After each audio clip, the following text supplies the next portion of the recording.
भारतीय परंपरा में यह स्थापित है कि राज सिंहासन के विधि विधान का नियमन साधु करते हैं। इसीलिए इक्ष्वाकु वंश की परंपरा में वशिष्ठों की परंपरा आती है और संदीपन के घर पढ़ने के लिए भुवन मोहन कन्हैया जाते हैं। लेकिन शासन जब जब अराजक हो, व्यवस्थाएं जब जब नियंत्रण से बाहर हो, तो साधु समाज का मार्गदर्शन भी करता है। पिछले दिनों हिंदुस्तान के एक साधु ने न केवल योग के माध्यम से अपितु भारतीय आयुर्वेद और भारतीय उत्पादों के माध्यम से मल्टीनेशनल कंपनीज को आईना दिखाया। मैं अक्सर कहता हूं कि देश के एक बहुत बड़े नायक एक पेय पदार्थ निकालने के लिए जिस कुएं में वर्जिश करते थे, उन्होंने अपने उत्पादों के माध्यम से बाहर का उत्पाद उसी कुएं में डाल दिया और अब वो उतर आए हैं आत्मा के शुद्धिकरण के बाद। अब वो उतर आए हैं शरीर को सजाने में, यानी कि परिधान बनाने में। आप समझ गए होंगे, एवरग्रीन और हिंदुस्तानी और विदेशी मीडिया के सबसे बड़े डार्लिंग बॉय, हम सबके बहुत प्यारे स्वामी रामदेव का जोरदार तालियों के साथ स्वामी जी, जोरदार तालियों के साथ स्वामी जी का स्वागत करिएगा। स्वामी जी पधारिए।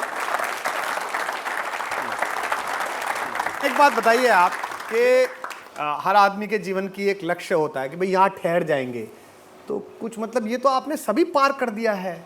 मैं घर में घुसता हूँ सुबह तो देखता हूँ टूथपेस्ट आपका, फिर मैं सोचता हूँ खाना खाऊं तो दलिया आपका। अभी मैं कल तैयार होने वाला था तो पत्नी ने नए लाके प्रीतमपुरा वाले सेंटर से 2 कपड़े टांग दिए, बोले स्वामी जी ये कपड़े पहनो। तो कुछ छूटेगा जीवन में स्वामी जी, सब बदल देंगे हिंदुस्तान का। 2025 तक तो पतंजलि को दुनिया का सबसे बड़ा ब्रांड बनाना। शुभकामनाएं, हमारी शुभकामनाएं। और 2025 तक उसको सबसे बड़ा ब्रांड बना करके विदेशी कंपनियों की बैंड बजा के, तुमने बैंड बजाने वाले हमें रखे हैं। और तुम्हारे इस पहले बैंड वाले को तो केश कांति की जरूरत है और इसको शैम्पू की जरूरत है और उसको शैम्पू की भी और शांति की भी जरूरत है। और तीसरी वाली को एलोवेरा जेल लगाने की जरूरत है। वो इसके कुछ बाल ज्यादा ही बिखरे बिखरे से रहते हैं, बिरचे बिरचे से रहते हैं। ये विरेचना समझेंगे नहीं, ये नए जमाने के बच्चे हैं ना। मतलब हमने वो जो एक ऐसा जेल होता है ना कि जवान लड़के लगा ले तो फिर बाल ऐसे खड़े रहते हैं जैसे कि चूहा पानी में घुस के निकला हो। पीछे पीछे है गोरा। तो विदेशी कंपनियों का बैंड बजाना, और हम किसी का बुरा नहीं चाहते, हम तो रावण और कंस की तरह सबका मोक्ष चाहते, उनका मोक्ष हो जाए और 2045-50 तक पहुंचते पहुंचते भारत विश्व की सबसे बड़ी आध्यात्मिक और आर्थिक महाशक्ति बने। आज रुपए की बुरी हालत है। आजकल वैसे मैंने राजनीति पर बोलना कम कर रखा। अरे बोल दीजिए स्वामी जी, बोल दीजिए। क्योंकि धार्मिक असहिष्णुता तो मैंने देश में देखी नहीं, लेकिन राजनीतिक असहिष्णुता इस देश में पराकाष्ठा पर है।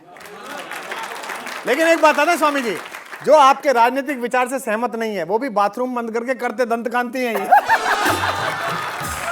मैं ऐसों को बहुत को जानता हूं। और जब निकलता नहीं तो वो भी जो है शुद्धि चूर्ण खाते हैं।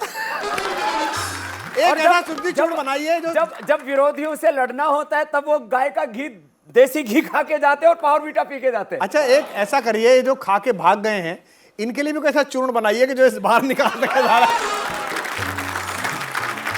तो मैं कह रहा था राजनीतिक असहिष्णुता बहुत बढ़ गई है देश में। बहुत ज्यादा, हम तो शिकार हैं।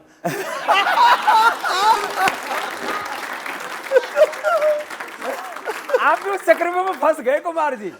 मतलब देखो, इनको सब कुमार विश्वास विश्वास, इनके मित्र ने इनके ऊपर अविश्वास कर डाला। वो जो है, हमको पता तो नहीं, 25 साल पहले कोई एक पाकिस्तानी जेल में बंद था। अच्छा। मैं एक गाड़ी में बैठा हुआ था, तब मुझे 2 ही लाइन याद है। अच्छा सिला दिया। हाँ सुनाएंगे जरा। अच्छा सिला दिया तूने मेरे प्यार का। अरे गा के सुनाओ ना।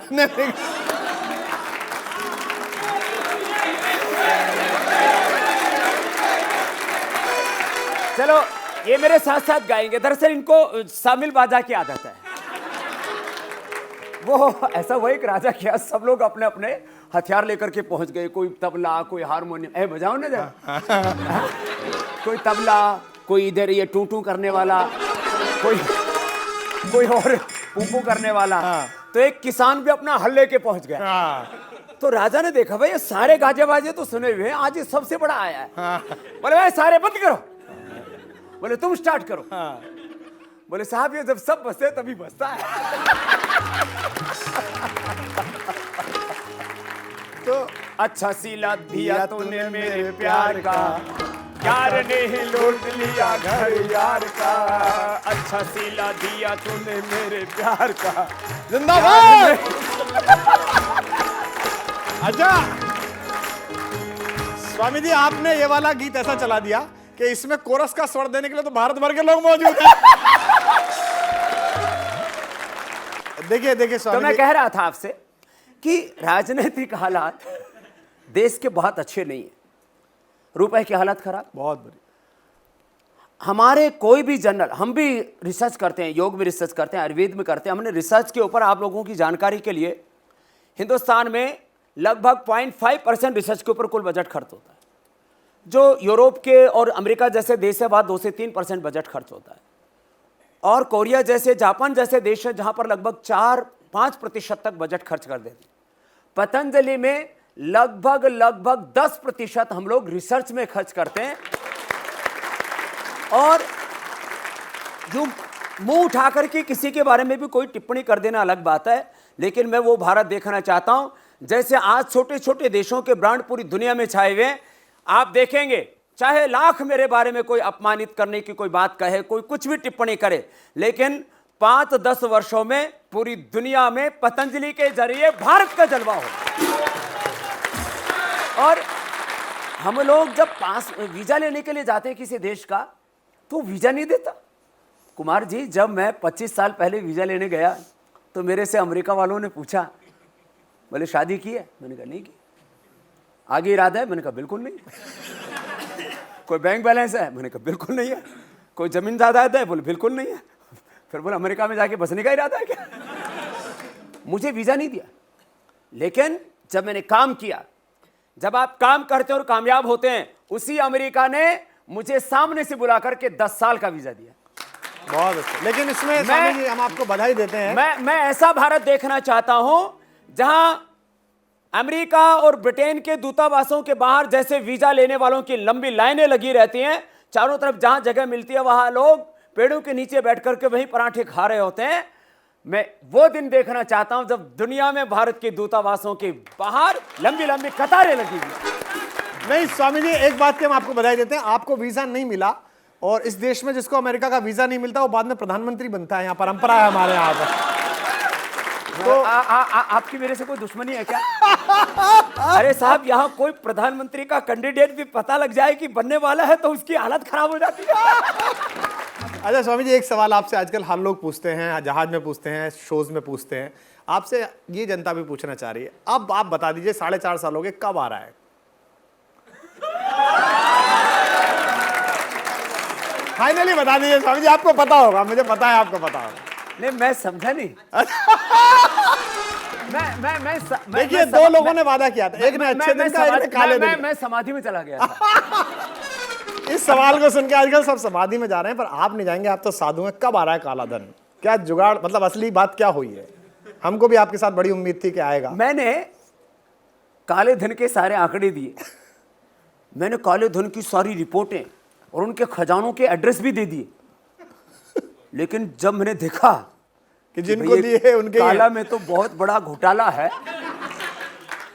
तो मैंने वो धन को छोड़ करके तन और मन पर काम करना शुरू कर दिया। ये जो वो काम मैंने कहा अविश्वास करना हो तो कुमार विश्वास पर करो, उनके ऊपर छोड़ दिया।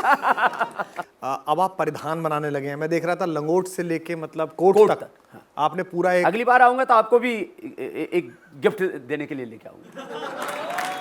ये आपने विदेशी तो नहीं पहना हुआ? नहीं, मैं विदेशी कुछ नहीं पहनता हूँ, भारत का है, लेकिन अपने लिए अच्छा होगा कि अगर मैं केवी सम्मेलन में पतंजलि का परिधान पहनेंगे तो स्वदेशी परिधान है। भारत का साधु कपड़े ही नहीं बनाए, भारत की मिसाइल भी भारत का साधु बनाए, क्या खराब है? मुझे तो ऐसा लगता है ये राफेल वाला काम मुझे दे देते ना तो इतने विवाद में नहीं पड़ते।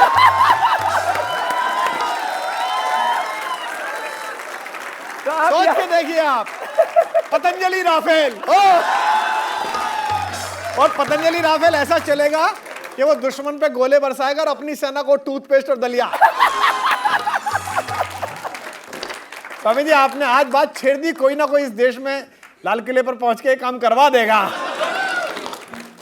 तो इतनी लंबी यात्रा स्वामी रामदेव जी की, और देखिए आप परिहास सहते हैं और इसलिए लोग कहते हैं क्योंकि आप सहते हैं, आनंद में रहते हैं, लेकिन इसके पीछे लगातार लांछनाएं हैं, लगातार आरोप हैं, लगातार घृणा फैलाने वाले हैं, लगातार घेरने वाले हैं। कभी योगी थकता है कि मैं कहाँ आ गया, मुझे सत्संग करना था, मुझे गाना गाना था, मुझे भजन करना था, मुझे लोगों के श्वास को नियंत्रित करना था, मुझे इस अपयश का जवाब देना पड़ रहा है, ये हो रहा है। कभी स्वामी रामदेव के मन में आता है? बहुत निजी सवाल, किसी ने पूछा नहीं, मेरा मन था आपसे पूछूंगा। मैं एक अनपढ़ माँ बाप के घर में, बहुत छोटे से गांव में, अंधेरी भरी गलियों से, सरकारी स्कूल में पढ़ के, गुरुकुल में पढ़ के, और जैसे तैसे अपने आप को संभालता हुआ, मैं बचपन में चलता था तो चलते समय मैं गिर जाया करता था। लेफ़्ट साइड में पैरालिसिस था, शरीर बहुत जर्जरित था। अभी भी ये मेरे बड़े बड़े निशान आप देख सकते हैं, ये छोटे बचपन में हो गए थे, इतने इतने मोटे फोड़े थे दोनों पैरों में।